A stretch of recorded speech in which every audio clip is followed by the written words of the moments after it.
Welcome everyone. I'm Beth Snyder, Director of Operations for Matthew Brownstein's Anahat Education Group. Matthew has over 20 years experience in alternative knowledge and also in alternative therapy. So it's my honor, I'm very excited to be here today to introduce him. The Starchild project has been in existence since 1999, where it has continued to move forward to the fruition and to the goal of sequencing the entire DNA. So it's a 900-year-old skull. And Matthew really holds that vision to continue to see that success and to see that happen.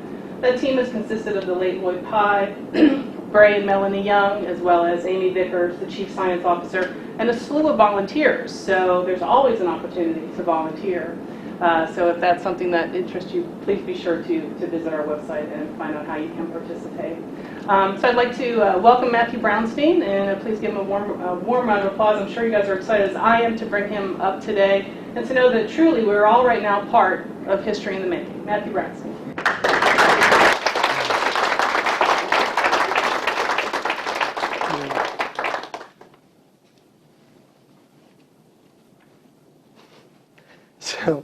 So what is it?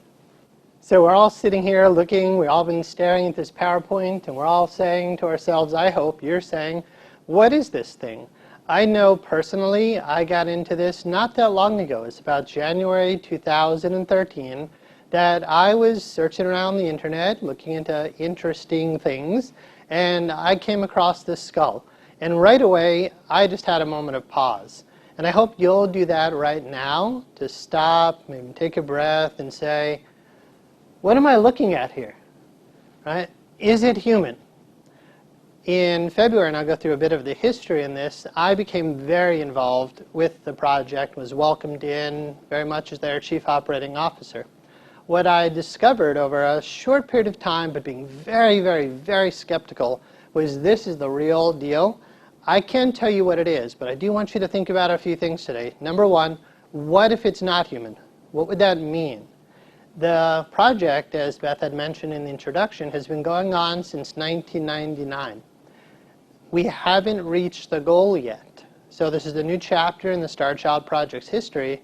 So I'd ask you not only to sit here thinking about, wow, this gives some very interesting information, yet even more importantly, how could you, just personally like I've done, take some initiative to help bring this to the final goal.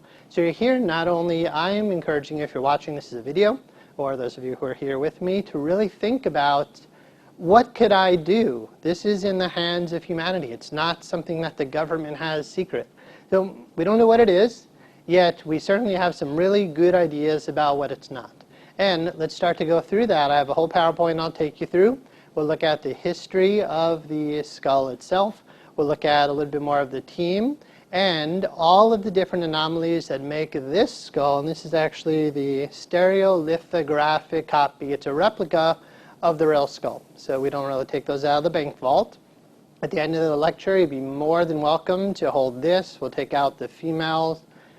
It's a replica skull. It's not the exact replica of the female we have, yet you'll be able to feel the difference in the weight, and it's significant. We'll talk about 25 plus different points that make this skull completely unique from human. Then we'll talk about some of the DNA, and then we'll talk about what do we really need to do to make this happen. When I say make this happen, we need every bit of scientific evidence to prove what this could be. And what does that mean for humanity? So let's start to move through. I need to start for sure with honoring the memory of Lloyd Pye. Lloyd was an absolute genius, lecturer, pioneer in our field, whatever this field is, and yet he did pass away in December of 2013. It was not long after that we met when I started engaging the project that he actually came into our building here into my office, sat down and brought the real skulls. I'll show you that picture in a moment. And I started to become part of the team. I was eventually voted on as their Chief Operating Officer. And when I started going a bit more public, I couldn't believe when I first saw on the internet there was a picture of me holding the real skull with a picture of a gray alien behind me. And I can tell you, I don't know, that, and Lloyd lovingly watching over. It's very unfortunate, it's sad news that Lloyd passed away. He was a great man. At the same time, it was a kind of harmonious, he was a football player, kind of a harmonious handoff. We're a team. It's not just me who's running it. We'll talk a little bit more about the team. And the importance that the team is not just those of us who work behind the scenes. The team is really the public. The team is everybody who can come together to figure out, is it a gray alien or what is it? Yet the mystery is still open.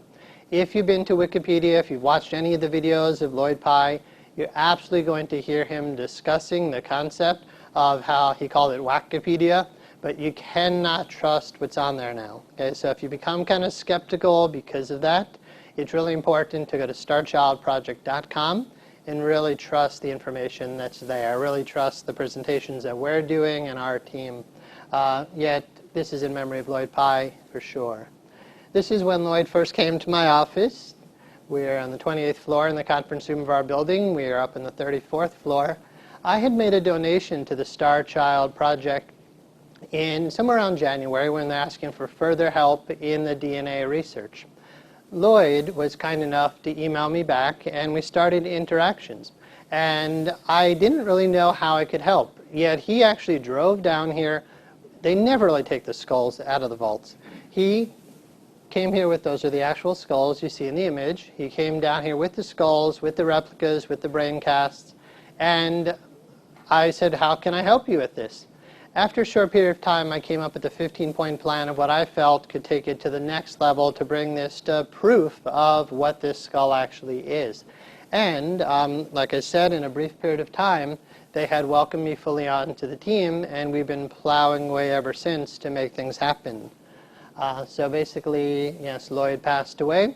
The team consists of Ray and Melanie Young, who were the original owners of the skull. We'll talk a little bit about that. Amy Vickers, who's been a major help behind the scenes and has gone public to a degree.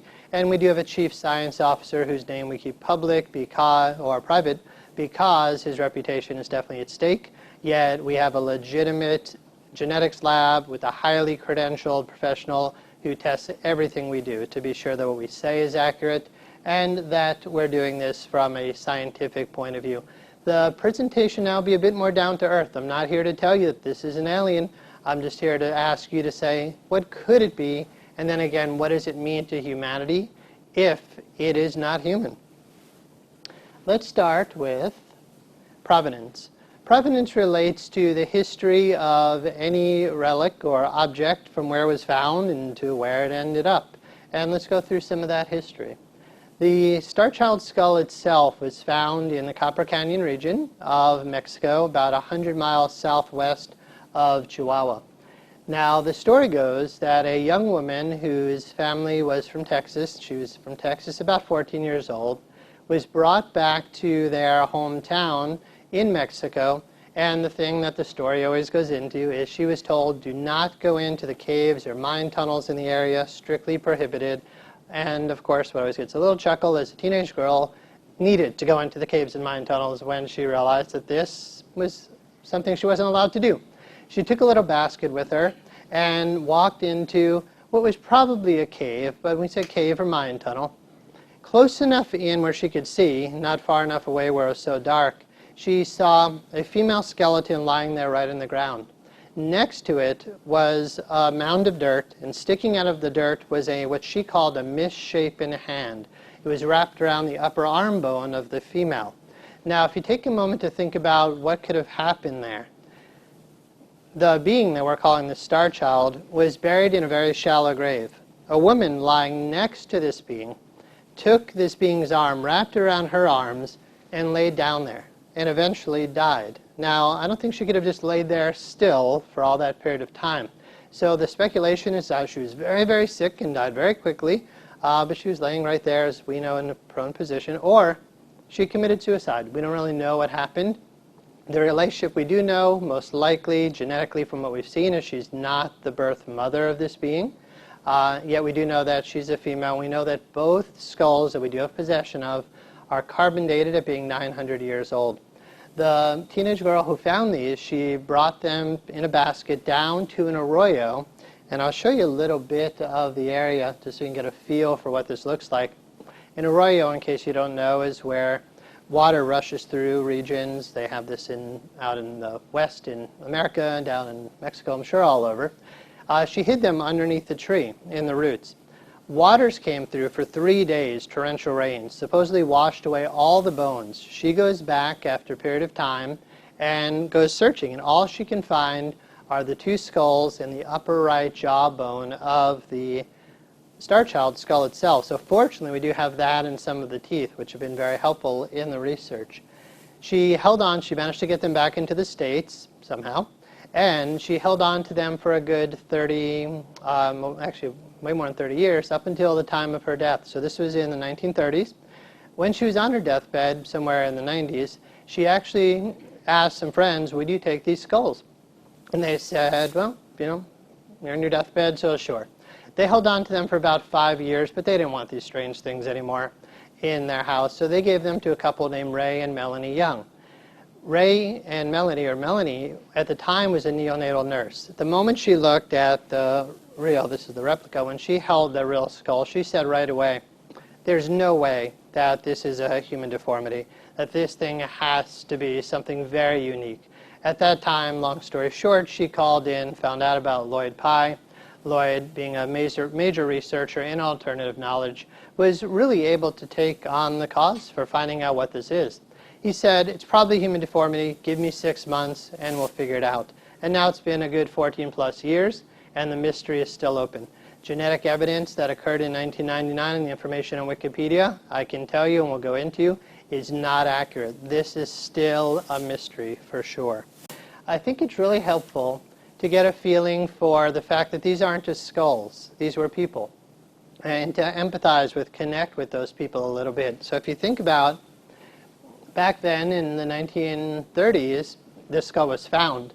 Yet 900 years ago, 1100 AD, the people of this area known as the Raramuri or Tarahumara, I hope I pronounced that correctly, these people lived, and this is some sense of what they look like. We know the female that was found in the skull that we have is from that area. So it's not just a skull of the Starchild and this woman who's found next to it. There's at least one human being who's part of this equation. And what we have here is something that we believe is not human. When the woman who found them reported towards the time of her death what this was, she said when she dug away at the dirt, she found not only a misshapen hand, but a skeleton that was much smaller and that was misshapen as well. I've sat on my couch, for instance, just holding the replica skull, about 4 feet high, and just imagining this little being walking around. Now, even if you're saying, I don't know if it's alien, the one thing I can say is, could you imagine this little guy walking around? We actually don't know if it's a boy or a girl or a man or a woman. Yet, what I can say is it clearly looks different than human. So just imagine, here's this woman who somehow had some relationship for some period of time with this being. To me, that's fascinating to think of the backstory alone and how right now in Tampa, this is now the headquarters of the Starchild Project, and the real skulls are here in the Tampa area. That's all I'm going to say about where they are. They're very safely housed away.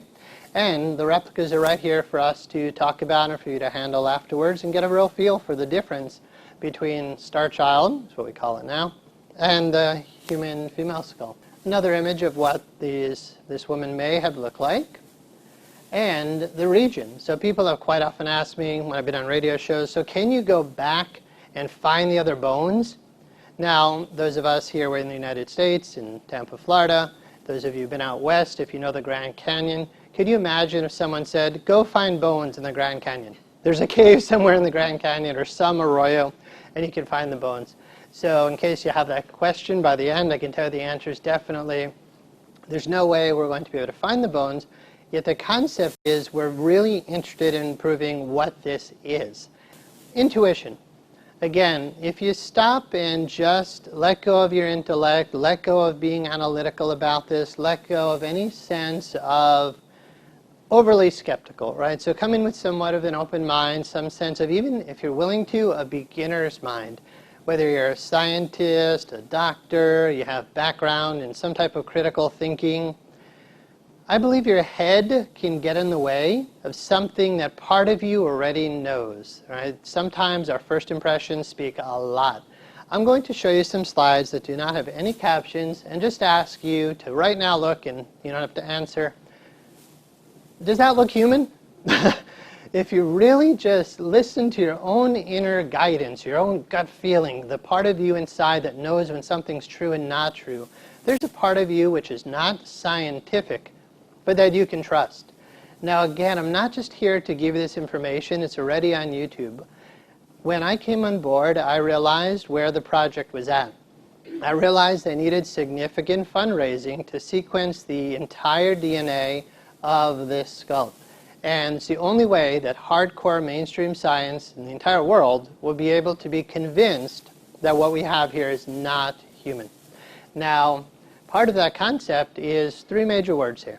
To participate, to discover, and basically same kind of thing, but discover. Go to the website, check it out, do your own research. Don't be convinced of what Wikipedia or other negative websites say. If you really do your research, which you're kind of doing now if you're watching this video or if you're sitting in the room with me now, you're doing your research. You are discovering, and then you're asked to participate in some way that might seem meaningful for you, and that could just mean putting your name on our email list, engaging us on Facebook, and then consider possibly donating to this.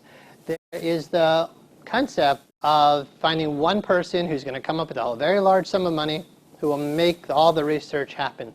For 14, 15 years, Lloyd was asking for that, and it never happened. When I came on board, I said, let's take a different approach with this. So this isn't just about saying to you, this is really interesting information. It is really asking you to think about, based on your background, your knowledge, how could you actually help? Now, if you don't feel inspired to, based on the intuition concept, no pressure. If you do feel at the end of this presentation, my God, I think I'm staring at a possible alien skull, if that's your thought. Or, this isn't an ape, this isn't a chimp, this isn't human, then what is it? And I hope you start to get the feeling that I get, which is I need to know.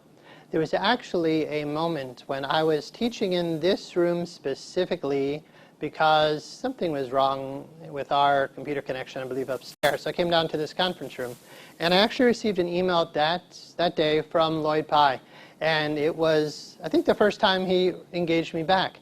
And I just started, literally, I think I was during break during class. Nobody could see me, and I had my microphone off. I was jumping up and down like a child. I was like, oh my God, I'm part of this now. I'm somehow part of this. I want you to feel that you can be part of this, because Lloyd was asking for one investor. And the truth is, that never happened. They got close, but it never happened.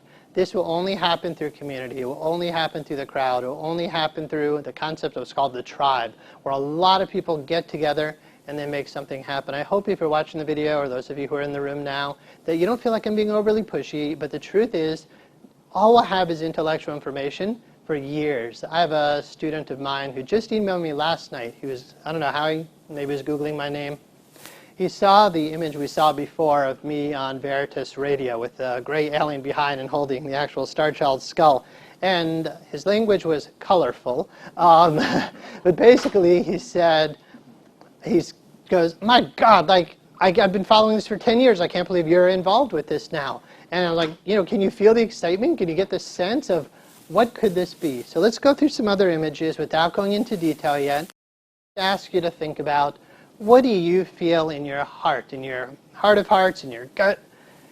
Is it just a human deformity, which I'm going to help to convince you that it's not? Many medical experts have been convinced it's not. So what is it? And if you're left not knowing, that's what I feel is meant to inspire action, because I don't know what it is.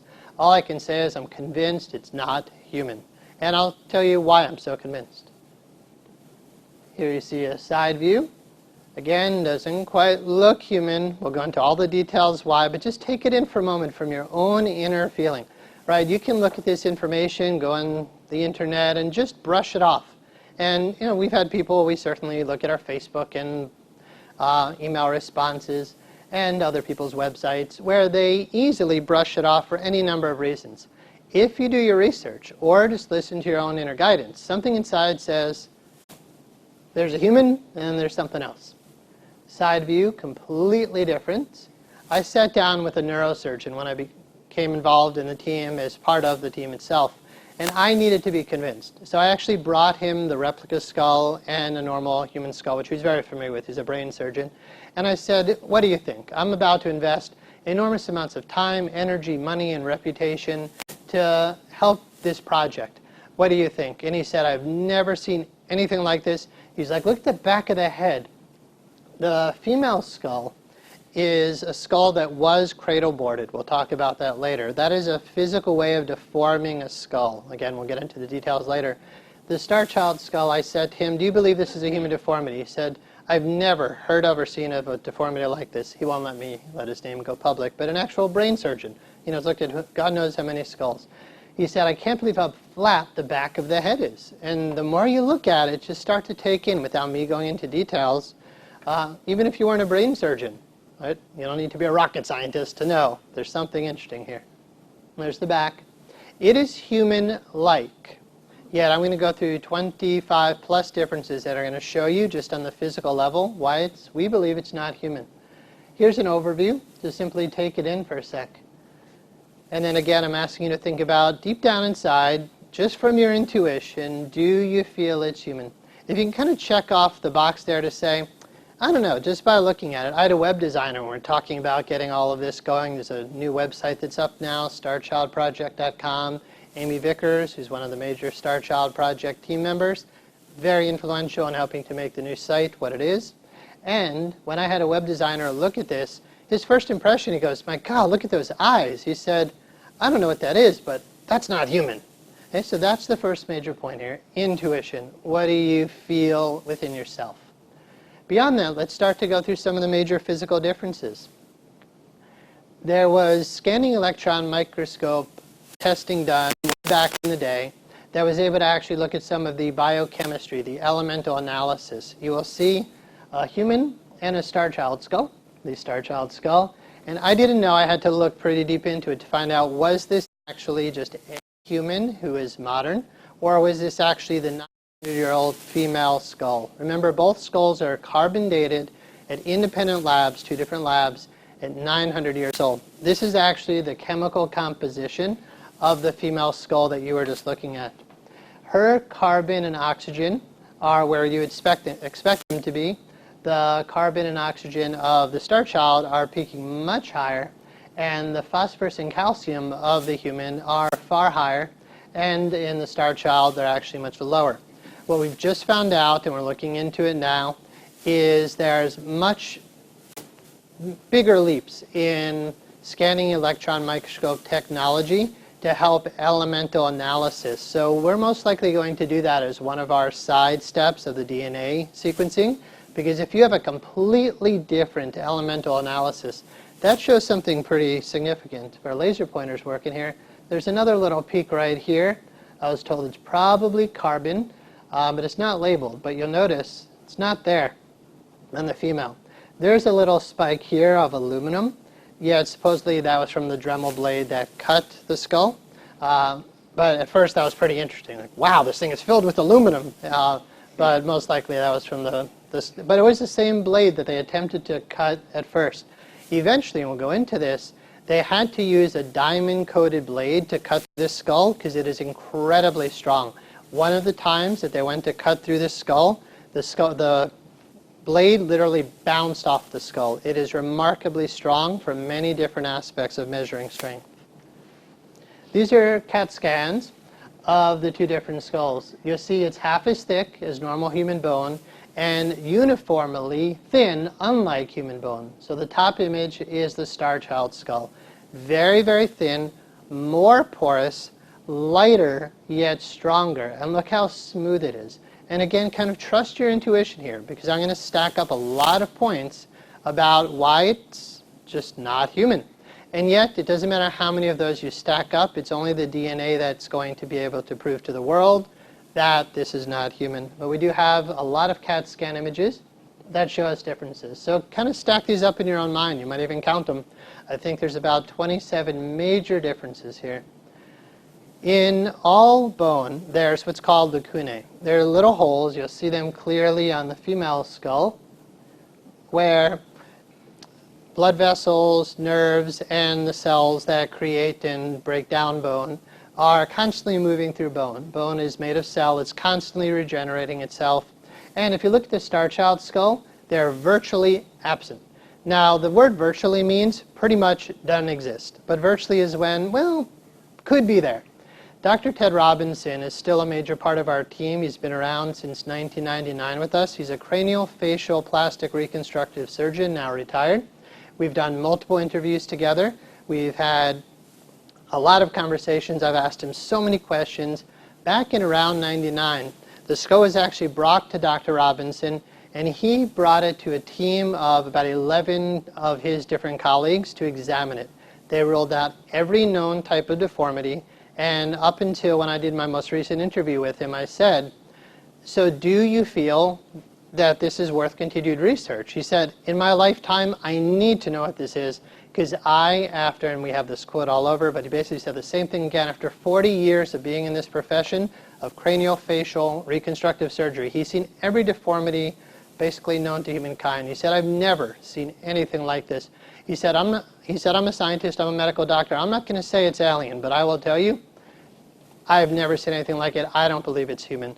So he's still with us today, and we've been doing multiple interviews. There's actually some videos of him that we're going to work to get up, posted as soon as possible.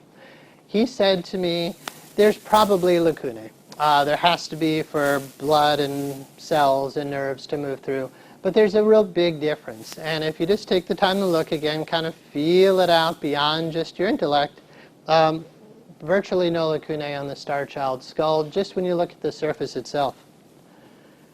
When they cut through the bone, they found out that, of course, it was incredibly strong. During one of the cuts, the room was filled with, whenever you've been to the dentist and you get this smell of burning tooth, it's basically the concept of the smell of burning collagen. Now, I've looked into this a little bit more, the concept of does enamel have collagen? It doesn't. Yeah, with Lloyd Pye, who was in the room when one of these cuts occurred, or multiple times when it was cut, he said, basically, the smell in the room was horrific. It was so different than cutting into the female. When you cut into the female skull, the Dremel blade cuts through it like butter. When you cut into the Starchild skull, it's what I've been told from the different tests that have been done to pull a piece of the skull out for the different testing, at least 4 times stronger. The feeling of how you need to push on the skull. I actually have a video that's not publicly released yet just because of time, and the team gave it to me and said, can you get this tape onto digital? It's actually a picture of them cutting into the skull. And you hear the comments of, my God, this is so strong. This is like cutting through sheet metal. And they said literally where it would take maybe 50 strokes to get through, and this was actually with a handheld saw in this video, 50 strokes to get through the female skull, about 200 to get through the Starchild. Yet part of what makes it possibly extremely strong are these little microscopic fibers, and I'll zoom in for you to see some of those. These have never been found in any bone on the planet. They're microscopic. We don't know what they are. We challenge anybody to find out for us what are these. Nobody has ever been able to tell us what these are. This is what we've affectionately called the knot. And there's actually, you'll see, a connecting piece to this knot here. Now, what is it? We don't know, but we believe it's part of what makes the bone exceptionally strong. If you know about concrete, concrete is very strong when it comes to compression strength. When it comes to twisting, it breaks relatively easily. So they reinforce concrete with what's called rebar, that's steel that's in concrete. We basically say that this is like steel reinforced concrete, these fibers. Part of why we're saying that, and we don't know what these are, however, here's the close-up of the knot with whatever that is that's connecting it. The little pieces you see on it, tiny little white specks, are from the cutting of the bone itself. But if you look closely here, when the Dremel blade cut through the bone, it didn't cut the fibers. It tore them out of the bone. But they're still there. They're still intact. It rips through the bone, but it doesn't cut through those fibers.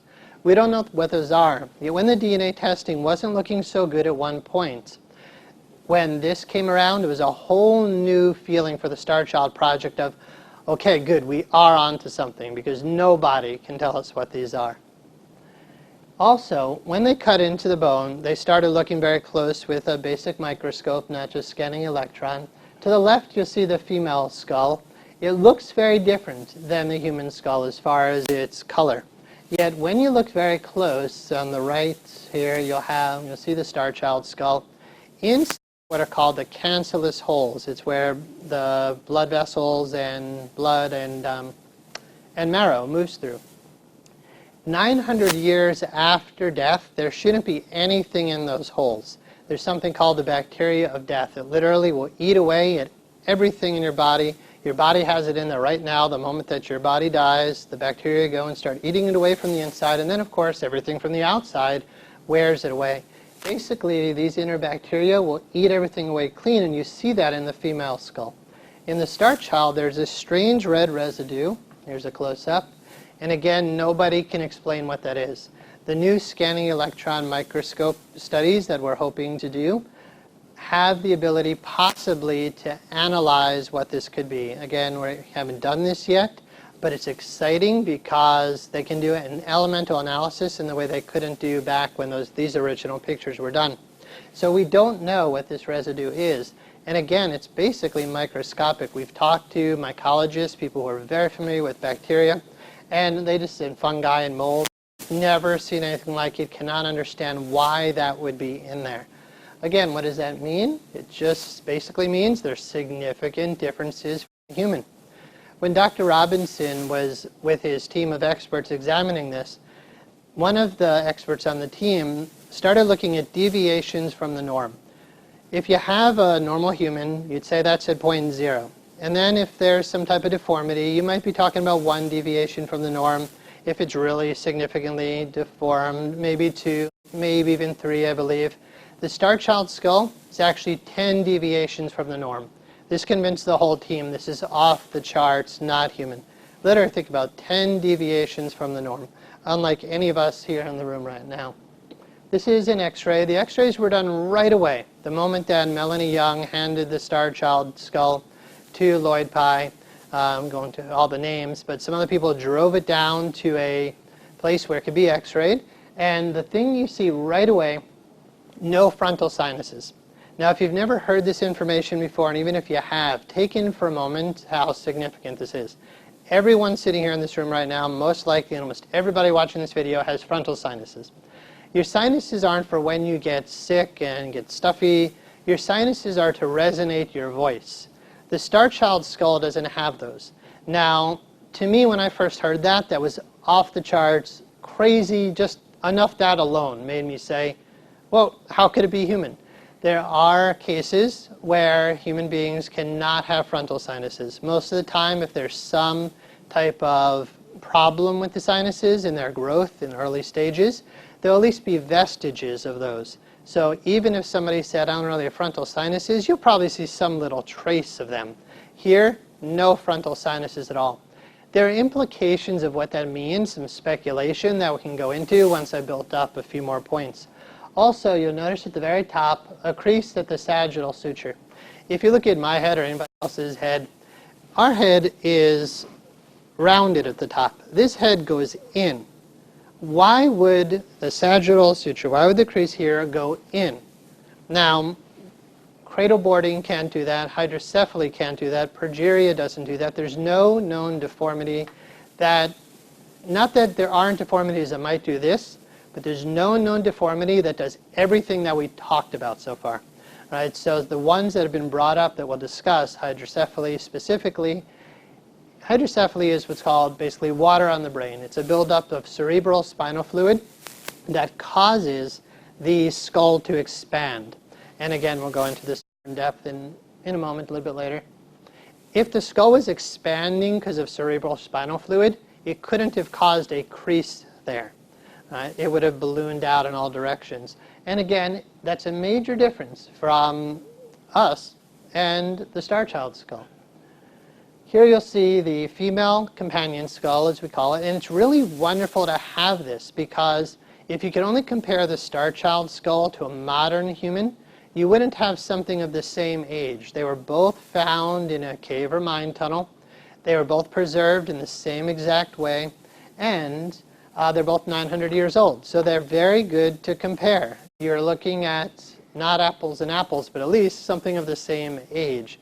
here's the female companion skull that we have, the Starchild Project skull owns and has possession of, the Starchild Project owns and has possession of, and the skull itself. And again, if you just look even from that intuitive, what do you feel inside? Very, very different. The more I got into this, the more I started looking at people's faces. And what you start to notice is that human beings have brow ridges, right? If you feel your eyebrows, if you actually feel right now, you have brow ridges. At the top, right there in your eyes, you have brow ridges just like apes, just like chimps, just like primates, just like pre-humans, Neanderthal, Denisova, these beings before us and the ones that live now, or some of those may still exist now, depending what you believe. We all have brow ridges. The Starchild skull does not have brow ridges. It's completely flat. And when I show you in-depth images of the eyes, if you feel right around the upper orbit of your eye, it's kind of smooth. It rolls, your fingers roll over that. When you roll your fingers over the Starchild skull there, it's actually almost sharp. Not enough to cut your finger, but it goes down straight and then cuts in. Totally different than what you'll feel in your own eyes, or basically any other human skull you would hold. The other thing is a dip, a drop at the bridge of the nose. Again, if you look around, anybody in the room, everybody has a dip at their nose right there. So start looking around at other human beings as you're walking around now and start to say, do they have a dip in the nose? And everybody that you're going to look at, and again, I'm not working in a hospital with people who have deformities, but again, you can't stack up all of this stuff and just say it's just one certain type or a combination of deformities. This is very, very unique. And again, I want to ask you as we're going through this, not just to present us interesting information, but say, what does that mean to you? Is it something to just say, well, that was cool? Or does it say, I'm going to participate in some way. I'm going to do something with my skills, my resources. Maybe you're a web designer, you can help us out a little bit. Maybe you're really good with marketing and publicity, help us out. Maybe you want to make a donation. I'm highly encouraging anybody who's listening as the points are building up to think about, I'm not just going to dismiss this because what I read on Wikipedia or somebody else's website. Since we're on the topic of Wikipedia, we're not into the DNA testing yet, and we're not into deformities yet. But I do want to stress again, you cannot believe everything you read on the internet. Wikipedia is not the end-all of knowledge. In fact, what the Starchild Project team has been working so hard to change this for is because it's just downright wrong. It almost seems blasphemous to say, because I know how many of us have Googled and searched, and Wikipedia pops up, and you think whatever's on it, it must be true. Not when it comes to this. And I just actually emailed our Chief Science Officer. I can't tell you his exact credentials. He's not even just a geneticist. PhD, above and beyond credentials of what we need for somebody who understands the DNA. And I said, can you just please remind me about why the 1999 tests were wrong? And he sent back this really long email, and I said, okay, I kind of get it because I've been studying this enough. Yet I'm about to speak to an audience, and I'd like to be reminded from you, our Chief Science Officer, somebody who's literally totally qualified. Again, we're really keeping him confidential, even his exact credentials. Yet he just basically explained that there's no way that in 1999 they were able to tell us, the lab that did this, what we had here. So we'll go into some of those details, but please just know what you see in Wikipedia is completely outdated and really wrong information. Also, the one physician who made a comment about what this is said it was just a hydrocephalic infant, case closed. When we look at hydrocephaly, you're going to see how incredibly wrong that is and that the case is not closed. When I was in a recent radio interview, someone said, I believe it was in the, I could see the chat pod, it was an online interview, and the person typed in, I read online that the Starchild skull is a catfish skull. And, case closed. And then I was like, all right, well, I think they're stirring a break. So I Google imaged what do catfish skulls look like. And I'm like, God, people will believe anything. So just because it's on Wikipedia, just because it's on someone else's website, the only definitive website, the only official website is StarchildPJT.com. Anything else that's on there, if you're really interested in this and you really want to be part of this history, just think, I'm not saying what this could be. I am saying I believe it's not human. Let's just say it is the first proof of extraterrestrial alien life. Could you imagine knowing that you are part of that, knowing that you were part of helping Columbus to, well, find and somehow, however that story went, but Columbus discovering America? I know there's a lot of ways to interpret that. But imagine being part of that history, or part of the people who helped to get man on the moon, or when we realized that the Earth isn't flat, right, or the Earth isn't the center of the solar system, the center of the universe.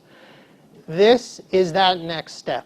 We are waiting for, and I like this to see this in my lifetime. I hope you'd like to see this in your lifetime. Could you imagine being alive when they actually came out and said, yes, there are aliens that have been on the planet before? And what if they said they're even here now? Now, a lot of people are waiting for government disclosure to do that. The problem with that is they're probably not going to disclose it. And even if they did, the ramifications of what that means to the world, I imagine would cause mass panic and terror. And I think they understand that. If Obama did a press release and said, yes, there are gray aliens living among us, I think we'd have a few days of needing to adjust. Right? So this one, think about it. Yeah, it'd be shocking. We know War of the Worlds, that whole concept of this one radio show, and everybody's jumping out of windows because, killing themselves because, oh my God, aliens are here. I'm not saying it's an alien. I'm saying it's a possible first proof that at least once 900 years ago, this little guy did walk the planet. And if its genome turns out to be off the charts, which so far it is, the pieces that we have are off the charts, not human or not like anything else found on the planet thus far, you are literally either watching a video or sitting in the room with me, listening to the first talk. You're part of that chance to make human history. I really hope you feel that more than just, oh, that was a neat lecture about a neat skull. To me, I'm so involved because I want to be able to say, and I'm very honored to be a major part of the Starchild Project team, but humanity is part of the Starchild Project team. We're not waiting for the government to do it. Only we can do it. And that does require money, but that requires a lot of resources. It requires a lot of telling your friends about it, letting people know that this is the real deal. And it's up to you to decide. But if you do take your time to discover, to participate, to do some research, you're going to see what I've seen. There's something very different here. The flattened back of the skull is not the result of what's called cradle boarding. We'll talk about that. You can see the clear ridges in the back of the skull. If you feel the back of your own head, which is whenever Lloyd gave these lectures, he would ask everybody to do it, to feel the back of your head, you have what's called an inion. It's called the external occipital protuberance. This bump in the back of your head, everyone in the room has. Right? Anybody not have an inion? If you felt the back of your head, you have an inion. If you have a head attached to a neck, attached to a body, especially if you're an upright, walking bipedal creature, like the Starchild skull was, people said, well, first of all, catfish is out of the question, but but is it an animal? This is an upright, walking, bipedal, two-legged being, human-like, but I don't believe human. Basically, everybody in the room and everybody's listening now has an inion. Just the fact that this thing doesn't is significant. We'll look at where the neck muscles attach, and that's what that bump is for. It's where the major neck muscles attach to help you to be able to put your head back. Why does that not have that? Here you can see the female skull that we do have was cradle boarded. Look how flat the back of her head is, and the flattening stops right at the bottom of the inion. The Starchild skull, crazy different in its flatness. Now, when I sat there with the brain surgeon, and again, there have been many experts who have looked at this, but it was important to me to sit down with an expert and say, tell me, because, maybe it's all a hoax, maybe it's all made up. People have actually said, this whole thing is a hoax. They made up the skull, they put all this together. There are legitimate experts, especially Dr. Ted Robinson, who wrote a letter to a skeptic. It's on our website right now that just says, I'm a real doctor, this is a real skull, and this is real. What it is, he doesn't know yet, but when the brain surgeon I was talking to looked at this, he couldn't get over that flatness. In the back of your head, you have what you can simply call the occipital bun. It's what houses basically your cerebellum. That's part of your internal hardware, part of the basic inner part of your brain that helps to govern autonomic functions of your body, the functions you're really not in control of, right? The breathing, respiration, everything happening that you don't have to consciously deal with. This doesn't really have that. Now, when Lloyd talked to a brain specialist about this, the gentleman, he said, look, I don't know what this thing is, but I'll tell you this, I don't believe a human brain could have stayed in that skull. He said, the way it's designed, it looks like the brain would just slip right out.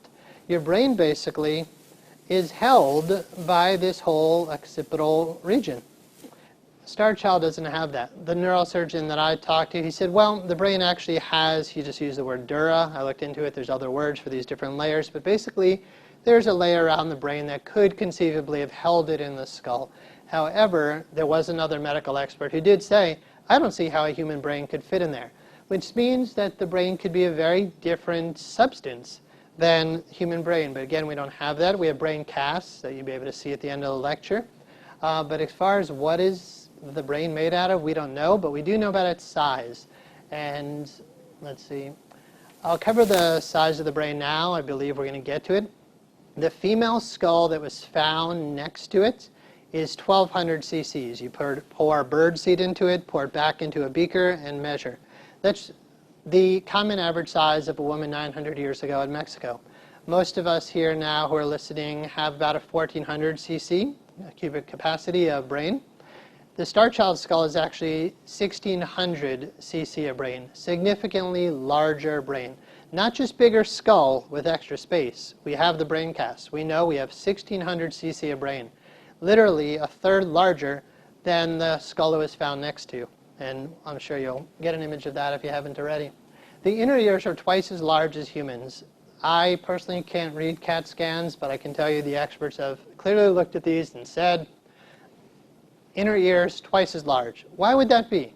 What type of deformity does that? Even if there is a deformity that does that, how could it have all of these other deformities?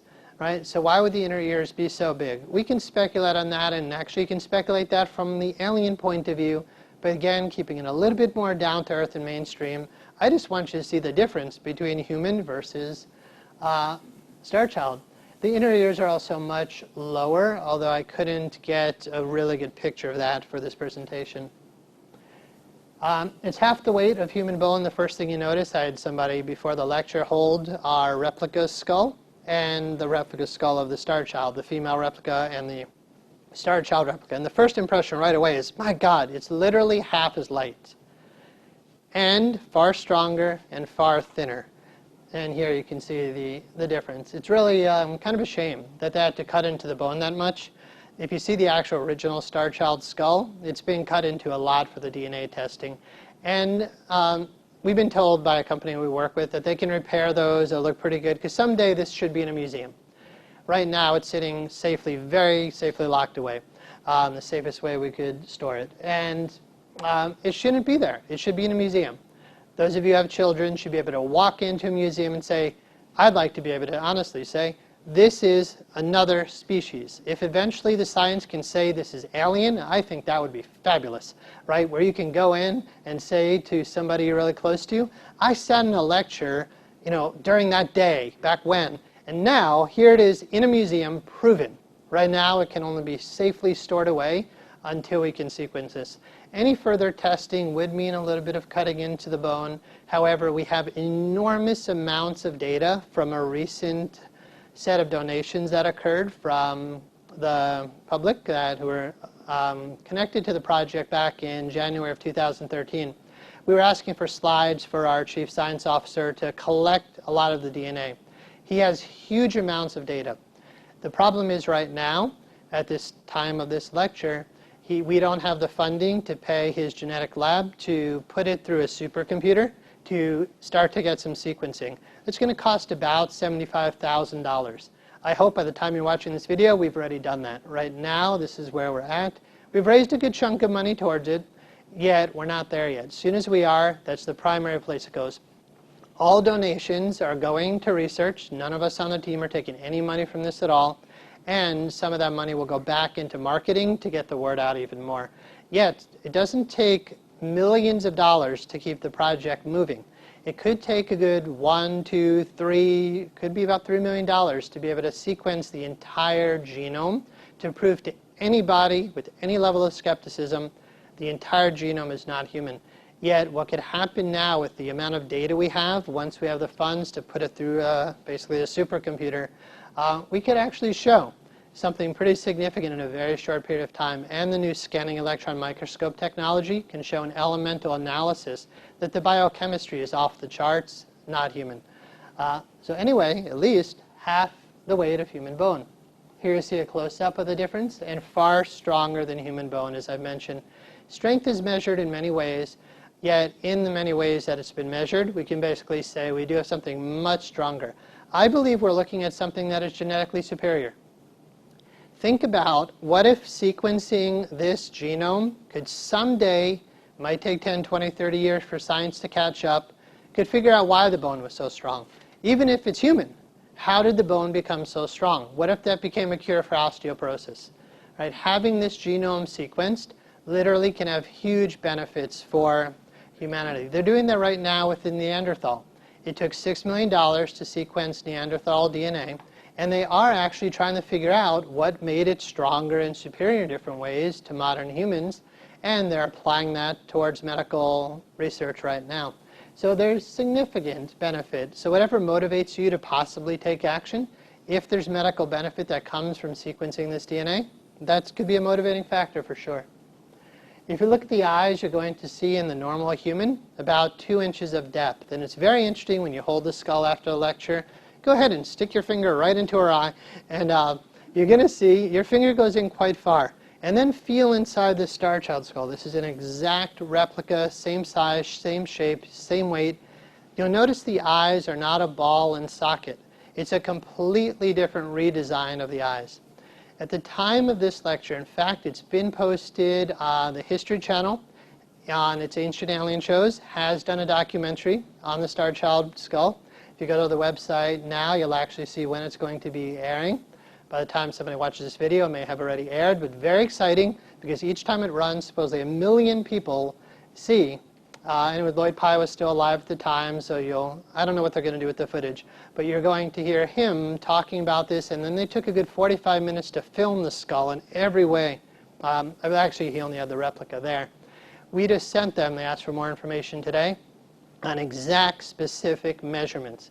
These measurements, it was actually the first time I saw this document. I was like, guys, why isn't this in the main file folder? But anyway, I got to see today measurements that I know, just if you compare them to human, again, off the charts, completely different. But feel that when you feel the eyes. You're looking at 0.5 to 0.7 inch of depth, where a human being, again, is a good 2 inches. Here's the eyes looking very close. You'll see a completely different placement of the optic foramens. The places where nerves and blood vessels go in from the eye into the brain. In the Starchild, it's just completely different. Lloyd would use the term a completely different redesign. And that term redesign had a lot to do with his other belief systems. I'm just going to say it's a completely different design.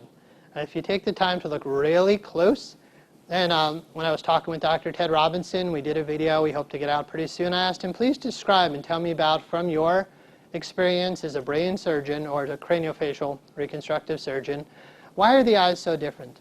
I won't go into all the details here, but points A, B, C, and D make for a very significant difference. Point D is something you can feel right below your eye. It's the infraorbital foramen. It's a place where blood vessels and nerves go through. You can feel around enough, you'll feel it. As part of my background, and if somebody in the room is an acupuncturist, part of my background is in traditional Chinese medicine. When you go through that training, you need to learn anatomy and physiology down to the needle point. And acupuncturists actually learn how to put needles directly into places on the, sorry, I see you squinching in the room. Acupuncturists actually, there are acupoints that actually can go into underneath the eyeball. So, acupuncturists learn a lot about that. I have a lot of training in this, and when you look here, the infraorbital foramen is below the orbit of the eye. Now, it's important to understand on the Starchild, the upper jawbone did break off when the two skulls tumbled down the arroyo. So you're not looking at an exact comparison because pieces are missing. But if you look at where the eye could potentially go, and there would be debate about where that would be, it looks like that foramen, that hole, is actually more in the eye socket rather than below. But again, that's kind of a layman's interpretation. Yet, the more you study it, you will see significant differences. The zygomatic arches, your cheekbones, on the female skull, one of them was broken off during the tumble. In the Starchild skull, both were broken off. But we have the little nubs, so you can easily extrapolate where they would go. These are very clear examples. And again, just look at the difference. You're talking something that's significantly different than what a human's cheekbones would look like. The chewing muscles are about twice the size in a human, twice as small in the Starchild skull. Very small lower face. With the Starchild skull hidden away somewhere is actually, and I don't have a slide of this, but there's pictures you might find on the internet, of a replica jaw. They tried to find a jaw that would fit to get a sense of the shape of the face. They took it to a dental lab and they found the smallest baby jaw that they could find, a replica. They put it on the skull to try to figure out what it could look like. It was too big for this skull. The smallest baby skull jaw they could find, the lower part of the mandible, doesn't fit on the face. Very, very small lower face. Very small chewing muscles. We do have the upper right maxilla, the upper right jawbone. If you look very closely, you will see we do have some of the teeth. One was destroyed in the first genetic tests, unfortunately, and the other, our genetics lab actually does have our chief science officer, and the upper palate there. The upper palate is completely flat. Feel with your tongue the roof of your mouth right now, and you'll feel you have a curve there. It's part of having a tongue is part of being able to speak. And to have a tongue as big as ours, you need that curved upper palate. This being doesn't have that. Hold that in mind when we talk about no frontal sinuses, flat upper palate, and what some of that might mean. Again, the concept of speculation, which I'm trying not to do too much of, right? You start speculating, people start criticizing. Yet, if you just present the facts and then you guys kind of think for yourself, what could that mean? Then it's up to you to make your own conclusions. The teeth are very interesting. When they did x-rays, you see that the teeth that are erupted are adult molars. They are, you can see the next picture I'll show you, they've been used, they were eating food. Now, I was saying in a recent radio interview, the being clearly lived on the planet and ate food. And actually somebody responded back to the radio station and said, you can't even speculate about that. What if the being was living on a spaceship all the time eating food and then was dropped on the planet and then died not long after? So you can't even say it ate food from the earth. However, while I do honor that as a possibility, the more down-to-earth concept is this being probably lived on the earth for a period of time, and you'll see very clear wear in the teeth. Teeth can help to determine the age, so we'll talk about that, and even right now. When you have adult teeth that are down, it means the baby teeth have already dropped out. So why do we have all these unerupted teeth here? It has baby teeth, if you want to call them that, deciduous teeth, all within the jaw, and you have erupted teeth. I don't know if anybody can explain that. I'd be open for a good explanation. I don't think we've heard one yet of how you can have a jaw that looks like this. Really, if you look closely, it has multiple layers of teeth. Now, again, speculation. If this being had a very long lifespan, like let's say sharks who go through a lot of teeth, it looks to me a little bit more like what you'd see in a shark's jaw. Again, I'm not a dental expert, and I'm asking you to make your own conclusions, yet from what we've seen, this doesn't look human. Another one of those points.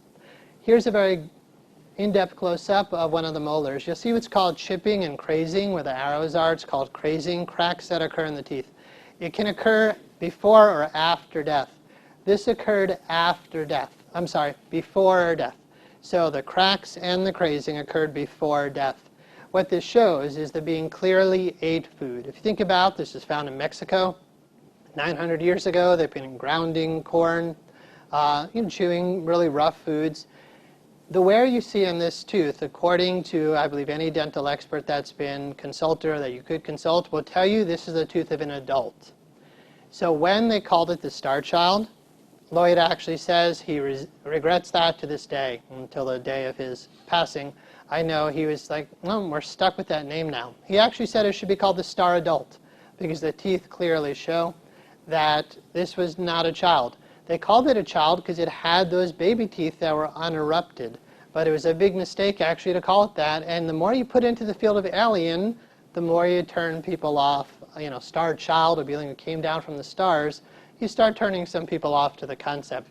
If you just look at the evidence and start stacking it up, I believe that's what's important. So actually just to honor the concept of what were Lloyd's beliefs in this, I was very skeptical, really.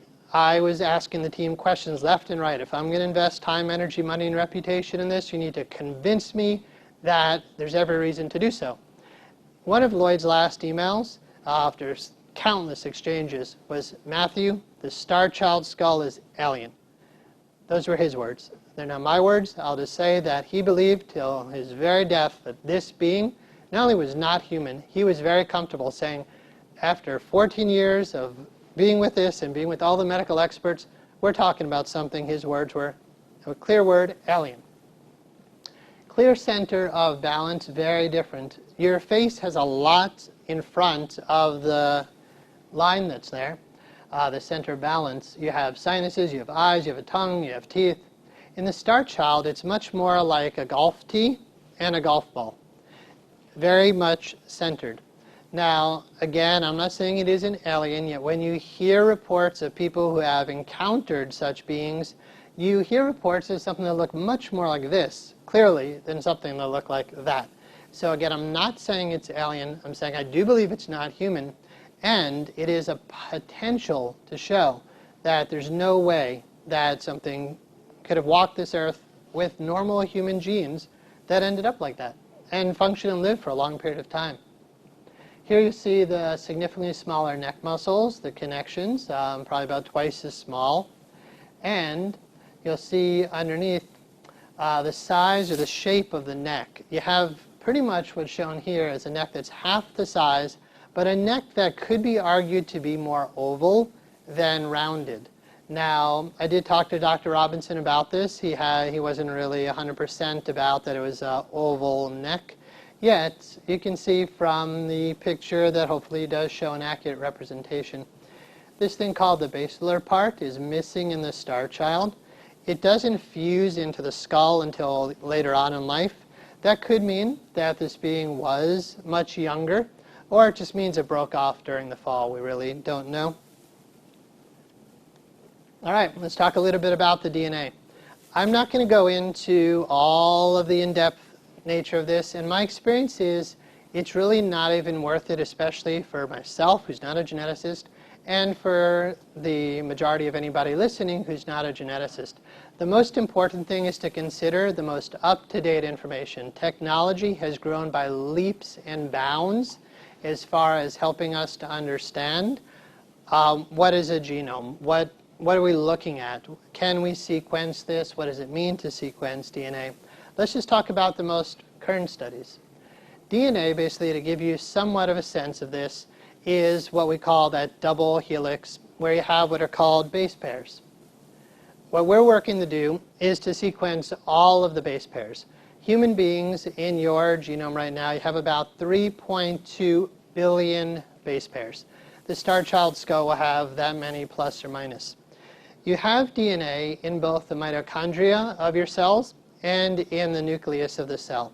The mitochondrial DNA comes from the mother. So whenever you extract mitochondrial DNA, and there's only about 16,000 plus, about 16,600, and there's some variation, but not much. It's very well conserved over time.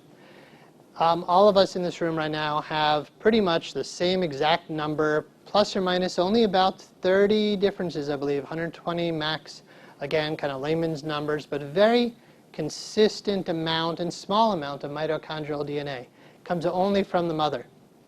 The nuclear DNA contains the genetic information of your father and your mother. And basically here you see base pair sequences. So whenever we're talking about we need to raise funds to sequence the DNA, we need to extract these 3.2 billion plus or minus base pair sequences and show the difference. The modern information that we've seen, what you're looking at here, are what are called haplogroups. It's part of the this is mitochondrial DNA. Haplogroups are the genetic differences that make up human beings, and there's only 33 of those. So you're looking, I believe, at the chart of the full 33 different genetic variations in human mitochondrial DNA. I know you can't see all the details, but at the very bottom you'll see Neanderthal DNA and Denisova DNA. Denisova is actually not a very well-known pre-human species. While they were digging for Neanderthals, they found, I believe it was a top of a finger and a tooth. And it looks so different from human or Neanderthal that they decided to sequence its entire DNA. Because the genome was so different, they had to categorize it as another species. We have done a lot of extraction of modern day techniques for pulling out mitochondrial DNA. Base pair sequences, meaning a string of coherent base pairs, anywhere from, usually what we have is, think about 200 to 2,000. We have multiple of these sequences that we pulled out already. The one that you see here, where you see the blue lines, that shows a difference from the human genome. To give you a sense of that in very simple terms, when that was sent in to the National Institute of Health, this is where all of the genetic information that's ever been sequenced, at least in the United States, has been stored. What happens is a scientist who wants to, let's say in the Neanderthal, they will ask for a grant from the NIH. The NIH will fund the project, but the NIH owns whatever research comes out of it. And they store all of this in a database. Our chief science officer started pulling out as much as he could with the limited funding and resources we have now of the mitochondrial DNA. He sent it into the National Institute of Health. And some of it comes back as showing it is like the human genome, that it's actually Homo sapien chromosome number 1 gene. Now, what does that mean? Does that automatically say, for a beginner you might say, a layman you might say, oh, I guess this is just a human being. It's important to understand every single living thing has DNA, and we all share some percentage of DNA. Everyone in this room right now has about 50% the same DNA as a banana. You have 20% the same DNA as yeast. When it comes to chimps and gorillas, you're talking around the 97 percentile, even up to 99.5%. But there's just that little difference that makes us so different than any other species that we know of on the planet right now. So when something comes back that says, okay, yes, it lines up someone with the human genome, that's not a big deal because you can do that with the banana. Okay, so this is not saying, when you see this and says, oh yeah, Homo sapien, it doesn't mean human, because you send in other base pair sequences. Here's one of 342 of those base pairs that we talked about. What came back from the National Institute of Health, really keep in mind, this is where all of the genetic information is stored that's ever been gathered, including all the bacteria and every species they've been able to categorize so far and sequence its genome. No significant similarity found. Now, there are reasons why this could occur, and the truth is, while this is so suggestive, it's overwhelmingly compelling to make us want to continue doing further research, it's not enough. A hardcore scientist, a geneticist will tell you base pair sequences alone are not enough. Until we see the whole genome, we can say that somehow the evidence was fudged one way or another. Yet, I've talked to our chief science officer multiple times, and I've said, explain this to me. And he said, all I can tell you, after I said, I don't fully get DNA. Like, this is really complex stuff. And I said, just tell me this. You're the expert. Do you believe that this is worth further research based on what we're getting here? He said, I would not be this on board if it weren't something other than human. He's convinced, he's done the test properly, and what we're getting back is nothing on the planet has DNA like this, in at least the pieces we've been able to pull out. Now, if you imagine DNA like a loaf of bread, we've been able to sequence about 1% of that loaf of bread. But you know what bread is. So if I handed you the end sliver of bread, and I said, what do you think it is? You'd be able to say, well, if I kept building on it, it probably looks like bread. And honestly, I like the concept, if it walks like a duck and quacks like a duck, it's probably a duck. Just look at the thing. And then look at that. No significant similarity found. Wouldn't you expect that from something that looks so significantly different than human, that out of all the DNA sequenced on the planet in the National Institute of Health, we would get a result like this back. This is only one of multiple results. Again, it's not enough to prove to the world and other species. You need the entire genome sequenced. Extrapolating the concept of that loaf of bread, what would it look like based on what we know? In humans, we have 120 differences in our mitochondrial DNA. Like I said, it's very well conserved. There's about 16,000 base pairs in mitochondrial DNA. Remember, that's what comes from the mother. Earlier tests of DNA, to keep this relatively short and simple, at one point in 2003, they concluded they found the mitochondrial DNA and that the mother was clearly human. But after 6 repeated attempts, they couldn't extract the nuclear DNA to say who the father was. So from 2003 until about 2009, the theory was this is probably an alien-human hybrid because we know what mom is, but we can't find what the DNA of dad is. And that theory was plausible. Now, we've actually been able to extract nuclear DNA as well, which I'll go into in just a moment, actually which would come from the father. And before we get into that, if you just look at the mother's DNA concept, all of us will have some difference. These are the different haplogroups. Again, you could have 120 different genetic variations. Neanderthal, 200 different from average human. Denisova, that I mentioned before, 385. Chimps, 1,500. And what our chief science officer is saying basically is potentially, and he's very cautious about the words he uses. He said, you can't say absolutely. You can say there's good suggestive evidence that when we sequence the whole genome, we will show 800 to 1,000 units off the chart of not human. Okay, so that's from the mitochondrial side, the mother side. So pretty much what we're looking at is that the mother, most likely, according to the most current research, there's really good evidence that we're going to find that the mother is not human. This is what's called the FOXP2 gene.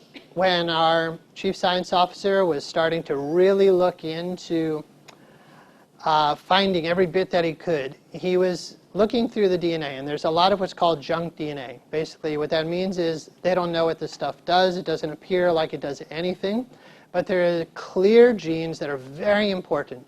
The FOXP2 gene that all of us in this room, everybody listening to this video, we all have a FOXP2 gene. If we were able to pull, I think the base pairs in this one gene are about 2,000, our chief science officer was able to pull 211 base pairs of this. So we have nuclear DNA from the most modern cutting-edge technology. When he compared it to the human genome, which is actually what you're seeing, including, I know you can't read it, but if you go on the internet, StarchildPJT.com, you can definitely see the differences. Zebrafish, chicken, possum, elephant, mouse, rhesus monkey, human. And then when you compare the FOXP2 gene to human, 56 differences. That is a 26 to 27% difference from human. Now, why is it so important? FOXP2, when you're born, it's right there, or when sperm and egg unite, it's right there. It is what is developing major organ systems, breathing. I can't go into all the details, it's not my field. But what I've learned about FOXP2 is if you have, all of us most likely in the room listening now, have the same exact base pair sequence of FOXP2. If you have one mutation, you're probably looking at someone who would live but would have a significant challenge, probably significant sickness or deformity. If you had 2 base pair sequences that were off here, probably wouldn't survive birth, and 3 really wouldn't live. This is 56 differences. I had somebody the other night when I was doing a webinar who asked, isn't this enough? If you have 56 differences just out of 211, wouldn't this convince anybody?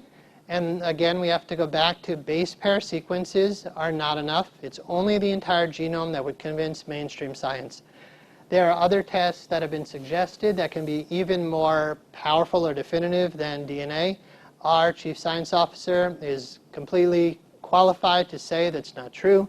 The DNA is the key, but there are some other tests, and there can always be doubt placed upon one scientific experiment. An experiment in science needs to be repeated over and over, And this is done once. So it's not going to hold up to mainstream science. It has to be duplicated many times to prove a theory. If this is FOXP2, if it is the actual true part of that genome, if you look at the 56 differences, this is how far off the chart it is of not human. Now, if you understand what we're talking about in very simple terms, mitochondrial coming from the mother, and nuclear DNA coming from the mother and the father. But basically what this is showing is that both mom and dad of this being were not human. That's what is suggestive of this evidence that we're looking at right here now. So the theory that it was an alien-human hybrid is actually kind of thrown out of the window. Not completely, you know, we're open to any possibility. Honestly, any open mind, I believe, should be. Yet the current evidence is very, and again I have to use the word suggestive, not absolute proof, that what we're looking at is mom and dad of this being, according to modern genetic testing up to this point, are not human. That makes us really want to say, we need to continue with this. Is it a human deformity? Let's go through this relatively quickly. Cradle boarding. It's one of the major things that people have said that's what's caused the flattening in the back of the head. In primitive but even modern cultures in various parts of the world, certain indigenous cultures, when the child is born, the mother has to go back to work relatively quickly, sometimes back into the fields, and therefore they will take the baby, and you know, when I first heard strapped to a board, it sounded pretty cruel. But when you see the pictures, it's actually kind of nice. It's kind of like swaddling, you know, it seems gentle. But they will put this band around the head to push the baby's head safely against the board so that it's not going to move around or hurt the neck. Now the Starchild skull is flat in the back. But let's go through the other slides and show you why it's not cradle boarded. First, remember the female companion skull that we have was cradle boarded, and it's as flat as the board that it was pushed down upon, and at the very bottom, what's called the inion that we talked about, it stops right there. Look at the natural convolutions on the Starchild skull, and you'll see it's not as flat as the board. If you come up here and feel this after the lecture, you can feel the convolutions there. It is not pushed against a board. If it were, look at the angle of the head. To get it on a board, you would have to tilt it to such a degree. I don't have a picture of that, although we've done pictures of it. You'd have to tilt it to such a degree, you literally would have suffocated the child within 10 minutes. All right, so there's no way that this being could have lived if it was cradle boarded with that level of tilt in the head. Okay, so right there, that rules out cradle boarding for anybody who's willing to take the time to consider it. Also, this is a X-ray, I believe, from the bottom up, where you can see the natural convolutions all in the back of the skull. If it was pressed on a board, those wouldn't be there. Is it hydrocephalic?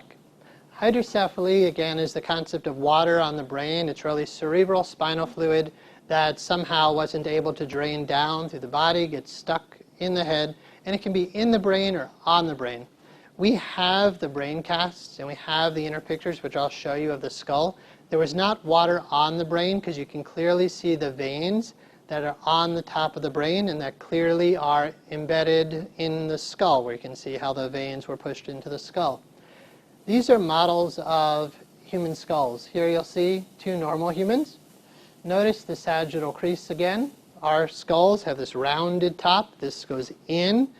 The fact that it goes in says it wasn't hydrocephalic. The two on the outside are models, but of actual one-time real living beings that were hydrocephalic. Even if you're hydrocephalic, you're still human.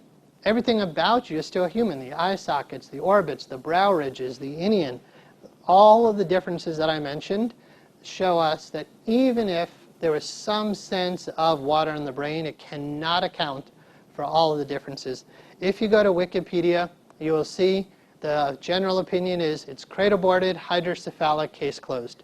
If you have any bit of an open mind and you look at this evidence, you will see this on the left is the Starchild, on the right that's hydrocephalic. And you have a medical doctor quoted on Wikipedia saying it is hydrocephaly. There was a TV show, William Shatner's Weird or What, and it was corny. However, they did pretty good justice to it, and they had not only, I believe, a medical doctor, but two archaeologists. And the archaeologists actually took back what they were saying. I forget if they said they were convinced it was crater-boarded or they were convinced it was hydrocephaly. So I don't want to misquote what they said. But they said, you know, after reviewing the evidence, we have to say what we were saying before about what we thought it could have been. Basically, they can't explain what it is. There's no known deformity, whether caused by human or from any sense of genetic deformity, that can cause what we see in the Starchild. Sutures basically are the places where bone plates join. In hydrocephaly, water in the brain will cause those to expand. In an infant, because those are not fused yet, you're going to see continual expansion. Here's a close-up of the inside of the actual Starchild skull, where part of, you'll see the bone was cut for genetic testing. And you'll see the sutures are clearly closed or fused. I've talked to different experts about what word do you use, and basically the brain surgeon I talked to, he just said, we just say they're closed. The Starchild skull has closed sutures. In hydrocephaly, it would cause it to expand. And I asked him, well, could it be fused? Could they be closed and then expansion? But he said, yes, but it would not cause what you're looking at here. So basically, we have completely ruled out crater-boarding, hydrocephaly, or a combination. Here you see the sagittal crease and the concept of expanding sutures, and pictures of actual hydrocephalic skulls. And actually the quote on this that was attached to this when I found it on the internet was the gods. So ancient peoples may have seen hydrocephalic skulls and said, these are gods. But the truth is they had water in the brain. This is very different than that. Progeria, last thing.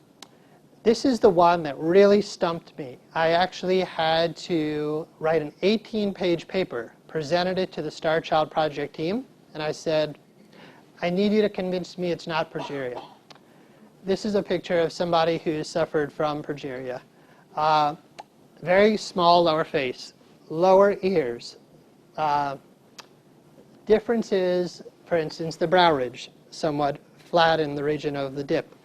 And there's other things that went along with it. So I started, and very thin bone. Progeria, in case you don't know, is when a person is born and they basically start aging very, very fast. So these are the children who look like old people. They suffer from osteoporosis because their bone is actually deteriorating. Starchild bone is exceptionally strong. Progeria bone is exceptionally brittle and weak. Yet I push the point. I'm like, convince me it's not progeria. If you go to the website now, you can see a whole page that really was inspired by me to say, we need to convince the public it's not progeria. Here's an actual skull on a progeria victim. It fits. If you have progeria, you're still human. The truth is you have one base pair of your entire genome that was off that caused this genetic deformity, basically, or this illness, if you call it that. Here's the Starchild skull on the same being. It just doesn't fit, right? There's nothing about progeria that makes you become not human. Yet, when you see the Starchild skull on it, it just doesn't work. There is something about deformity that's really important to note. When someone is deformed, usually we see asymmetry. Progeria, you will see that there's a pretty good level of symmetry. It doesn't cause major distortions of one eye higher than another. In the Starchild, you see this incredible symmetry. To me, the skull is actually beautiful. It's amazing how well designed it really is. In progeria, you will see that there isn't always this asymmetry. I was asking about the inion, saying, can progeria get rid of the inion? And the truth is, no. This is still someone who has progeria, completely human, and yet not a Starchild, or not a skull like that. Sorry for that image. In progeria, there's crowding of the teeth because the lower face is so small. And you see, obviously, it's the concept of asymmetry. It's not formed well at all. In the Starchild, especially when we mirror image the other half we have of the upper palate and the teeth, you see actually a perfect upper palate. There's nothing wrong with the teeth of the Starchild. There's actually nothing wrong really with it at all when it comes down to the concept of, I'll get that picture off, of is it a deformity? And what we've seen looking at every piece of evidence, and I hope what I just showed you, from your intuition, from the physical evidence, and from the DNA that I covered loosely, this is off the charts, not human. So let's talk a little bit about what it could be and just one study. When I was digging around through Starchild project archives, there was this article from Reuters, and it asked in 2009, 2010, are there aliens among us? 20% of humanity actually said yes. In India, 45%. China, 42%. In the United States here, 24% said, yeah, there's actually aliens walking among us today. On the Starchild Project website, which is obviously highly biased, right? There's not a clear statistic of everyone in America or everyone around the world. It's people who are interested in this. However, it's worth noting, 76.9% who've been to our website have studied the evidence to some degree, believe it's alien. Others, 5.8%, said of this earth but a new species. Just add those two together, you have over 80% of the people who have been to our website who have taken this poll who have said, this is not a human. 6.1% said, it's just a human deformity. My feeling is they haven't done the research if they're saying that. And we have 11% undecided, which means those people kept an open mind. So I certainly hope you did during this lecture. The theme now at this point is to ask yourself, are you compelled enough from the evidence, not necessarily from the spokesperson, but from the evidence, are you feeling like, God, this is interesting. I need to know what this is. If you have that feeling, then the concept is to consider taking some type of action to be part of our solution. So where do we go from here? The concept is discover for yourself. So please consider going to the website, devour the material that's there. And if you start to feel like, wow, or if this video is enough or this lecture is enough to convince you there's something going on here, something other than human, participate in some way. You can subscribe on the newsletter. Every week we'll be sending out a newsletter. And just, you get to stay in the loop. People feel if you stay in the loop, eventually you're going to see us sequence the entire genome. The truth is, we've never found one person who would donate the money to sequence the entire genome. So really what's required is that people take action. So I am encouraging you to make any type of donation that you feel comfortable with. If it's no money right now, no problem. But if you do feel moved, trust me, all the money is going into research. And it's the only way in our lifetime that we're going to see that this being, StarchildProject.com, that the being that we're talking about is clearly not human. So with that said, I'm going to open it up to you guys for questions and the best answers that I can give you. And then afterwards, I'm going to be happy to take out the other female replica skull and the brain cast and let you look at them completely. So thank you for your time right now of listening. And now I'd like to listen to you. So questions from our audience here. Yes? Since you got involved in this, have you had any visits or dreams or anything? Sure. So the question, just to be sure, it's heard on the mic. So have I had any visitations or dreams or anything like that? No. I'm completely open to it. In fact, I was terrified of it at one stage of my life. Actually, if anybody has read Whitley Strieber's book, Communion, you see the picture of the typical gray alien on the cover. And that scared me to the bejesus. I actually did my own personal meditations and hypnotherapy just to get over the fear, even though nothing ever had happened to me personally. I was on a recent radio interview with William James and Whitley Strieber. It was right there, and we were talking. And at the end, I said, I have to tell you, you caused me a lot of sleepless nights.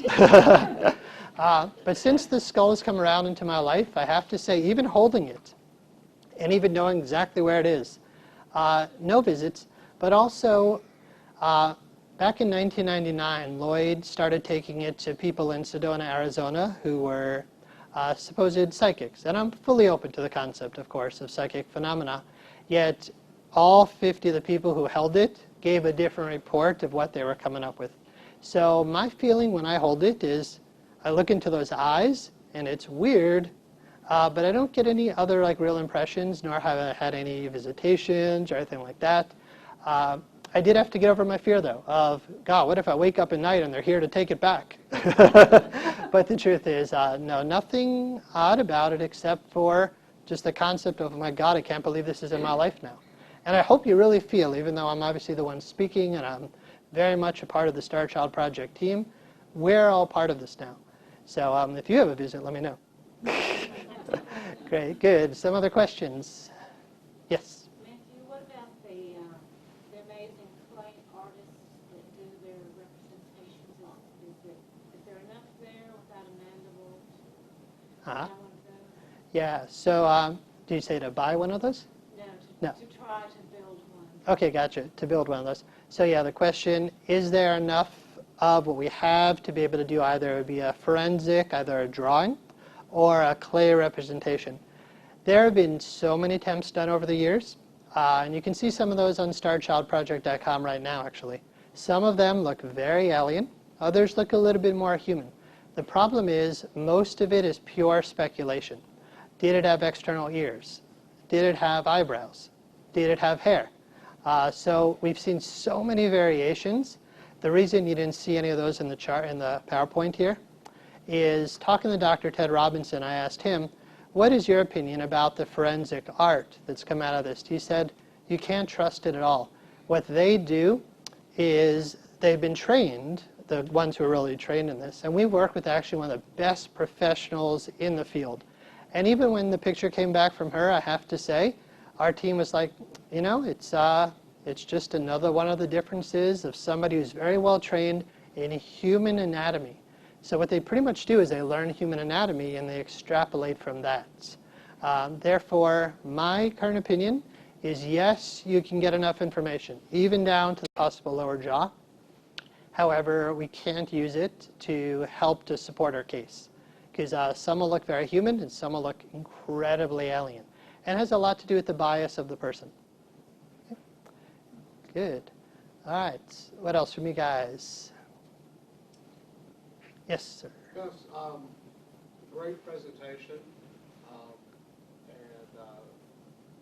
From my aspect, I like to do one-on-one personal things. So do you plan on having, or someone from the team possibly taking this on the road, doing other lectures in the future in different cities and things like that?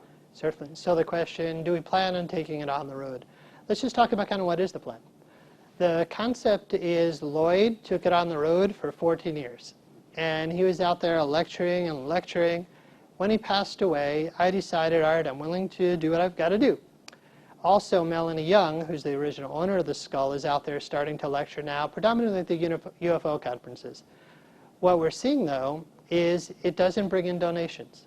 And therefore, when I came into this, they invited me on because of my business side of things, too. And I just saw from a business perspective, if I'm going to go travel out to California, deliver a lecture, if there's not a return on that investment, which won't go to me, but go into the Starchild bank account to further this research, it's not worth it. Basically, we're beta testing a whole new system of public relations. So working with booking agents, working with local media, and working to tweak the website so that we know when we get out there, so we'll be out there very soon on the Ancient Aliens show, so definitely check that out. And we're going to be watching and tweaking our website for how do we get donations start to occur. If it starts to prove that getting out there and lecturing around the country, around the world, is going to get us to this goal, then either myself or Melanie on the team, we're the two who are willing to do this right now, then it's going to happen. Yet if we realize all we need to do is keep getting more YouTube videos and getting out there on Facebook, and that'll get enough of the ball rolling, then that's what we're going to do. There's a new concept now that didn't exist back in 1999 when this all started. Two things, actually. One is the genetic ability, the ability of labs to sequence the entire genome of this being. That exists now. It didn't exist when Lloyd first started. And there wasn't something called crowdfunding. Crowdfunding is the ability of a lot of people to make small donations to reach a goal. We're definitely working with the crowdfunding model. We did our first campaign, and It did pretty well based on the current following, but it didn't reach the goal that we needed of the 75,000. As soon as we tweak that and figure out the moment we ask for a donation for the next set of funding, that we're able to get it, we'll know exactly what we need to do. And if that's what we need to do, get out there more and more, then that's what we're going to do. Excellent. Yes? You had mentioned a couple of times during your lecture, specifically regarding the extra capacity of the brain, the lack of the sinuses, the flat upper palate, and you were hinting, you said, keep this in mind, but you never went back to that. Good. I'm assuming Thanks. You're thinking some sort of nonverbal communication? Yeah. No, thank you for asking. I did skim over that. Let's review those 4 major points. 1,600 cubic centimeters of brain capacity, so far a larger brain than the female that was found next to. No frontal sinuses, which again is that which helps to, oh, we lost our PowerPoint. Let's see if we can shut that. So no frontal sinuses. That is what resonates your voice, and it doesn't have those. Is an extremely small neck, could be argued didn't even have a voice box. And the flat upper palate shows it could have had a tongue, we don't know. But if it did, it was probably a very small tongue, maybe just for flipping back food. Probably not a mouth designed for speaking. It is speculation, but if you add up all of those points, huge brain, very small tongue, if any tongue, very small neck with probably no real voice box, but again, we don't know, and no frontal sinuses to resonate its voice, I would guess the communication was telepathic. That is the speculation that those points could lead to. Yet, yeah, certain people who would talk about this, like I know Dr. Ted Robinson, when we talked about it, he's like, I won't even go there, right? Because it's pure speculation. But for those of us who are already convinced that there is alien life, like how could we be the only ones, not in the universe, but even possibly on the planet? You know, and is it possible to communicate telepathically? For those of us who are open to that, then it's really not a hard leap. But for mainstream science, I was just on a radio interview recently. I discussed those points, and the interviewer said, you know, I can't even go there. He said, you know, like, it doesn't fit my model. Like, my model of the world can't contain telepathic communication. However, a lot of people who are listening to this, it does. And if you know anything about those who said they've been abducted by aliens, and they say, everybody really, when you say, how did they communicate with you? It's always a report of telepathic. I don't know if I've ever heard a report, and again, I haven't studied all of the literature, which is huge, but you almost always hear that when I've been abducted by a gray, I had them speaking to me, but it was only in my head. There were no verbal words at all. So it's a very good point. Thank you for reminding me of something I skipped over. Excellent. Good. What else? All right, excellent. Well, we'll have time afterwards when we officially conclude. I'll take out the other skulls. You're more than willing to listen. What I really encourage everybody to do now, especially if you're watching this video, is to go to StarchildPJT.com. Review the evidence. Please don't just let it go. Really take the time to say, what could this mean? So seriously start to discover, do your research. Participate in any way that you feel like on Facebook, subscribe on YouTube, do what you feel inspired to do to connect. And then I really am encouraging guys to make a donation with the full assurance that the infrastructure we have in place now is totally transparent. If you want to say, where's my money going? You can actually see on the website, when you make a donation, how much money of lab time does that buy us? And if you make this much money, you donate this much, we get this many hours in the lab. Once we have a critical mass of people who are on board and doing this, we as the people will make this happen. So I thank everybody who's here. I thank everybody who's listened to the full video here. And I do really encourage you to take action, because this literally can change the world in ways that I'll leave it up to you to consider. How can this change the world? I believe it will in huge ways. So thank you very much for your time.